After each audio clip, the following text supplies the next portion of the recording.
एक घने और सुनसान जंगल के बीच एक बहुत पुराना और डरावना भूत रहता था।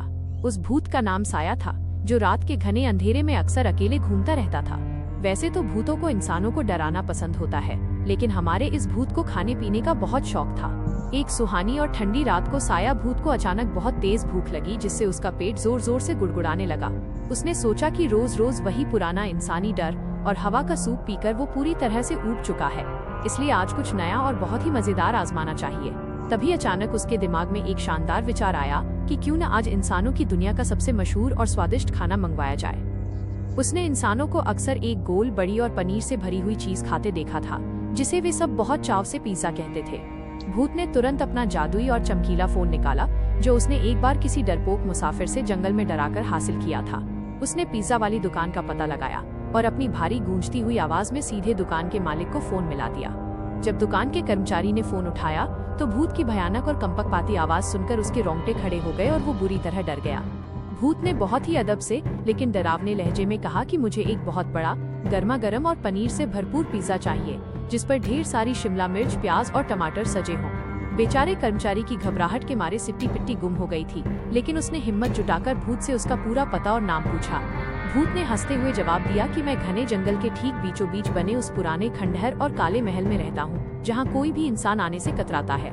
पिज़्ज़ा वाले ने डरते डरते अपना एक सबसे बहादुर और निडर डिलीवरी लड़का चुना, जिसे रास्ते और जगहों की बहुत अच्छी समझ थी।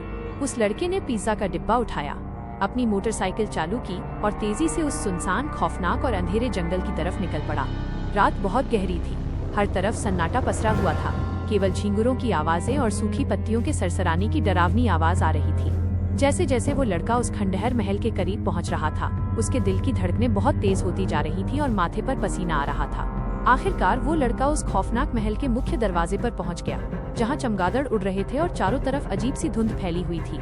उसने कांपते हाथों से दरवाजे पर दस्तक दी, जिससे पूरा महल गूंज उठा और अचानक भारी दरवाजा अपने आप चरमराते हुए खुल गया।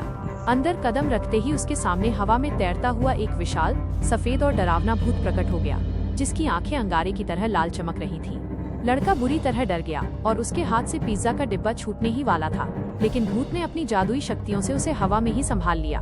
भूत पिज़्ज़ा की भीनी भीनी और लाजवाब खुशबू सूंघकर बेहद खुश हो गया। उसकी भूख और ज्यादा बढ़ गई और वो मजे से मुस्कुराने लगा। उसने लड़के के डर को भांप लिया और उसे दिलासा देते हुए कहा कि डरो मत, मैं सिर्फ भूखा हूँ और अपने खाने के लिए तुम्हें कोई नुकसान नहीं पहुँचाऊंगा। भूत ने अपनी जेब से सोने के कुछ पुराने, चमकीले सिक्के निकाले और उस बहादुर लड़के के हाथ पर बड़ी खुशी के साथ रख दिए। पैसे पाकर लड़के की जान में जान आई। उसने भूत को धन्यवाद कहा और उल्टे पैर अपनी मोटरसाइकिल की तरफ तेजी से दौड़ लगा दी। महल का बड़ा दरवाजा फिर से बंद हो गया और साया भूत डाइनिंग टेबल पर बैठकर आराम से पिज़्ज़ा का डिब्बा खोलने लगा। जैसे ही उसने पहला टुकड़ा उठाया, पिज़्ज़ा का पिघला हुआ पनीर हवा में एक लंबी लकीर की तरह खिंचता चला गया, जो दिखने में बेहद खूबसूरत था।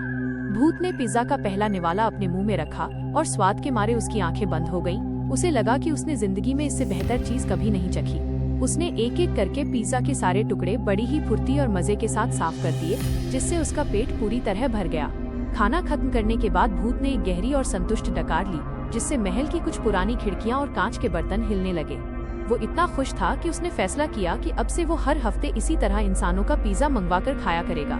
वो आराम से अपने सोफे पर लेट गया और पिज़्ज़ा के स्वाद को याद करते हुए मीठी नींद में सो गया।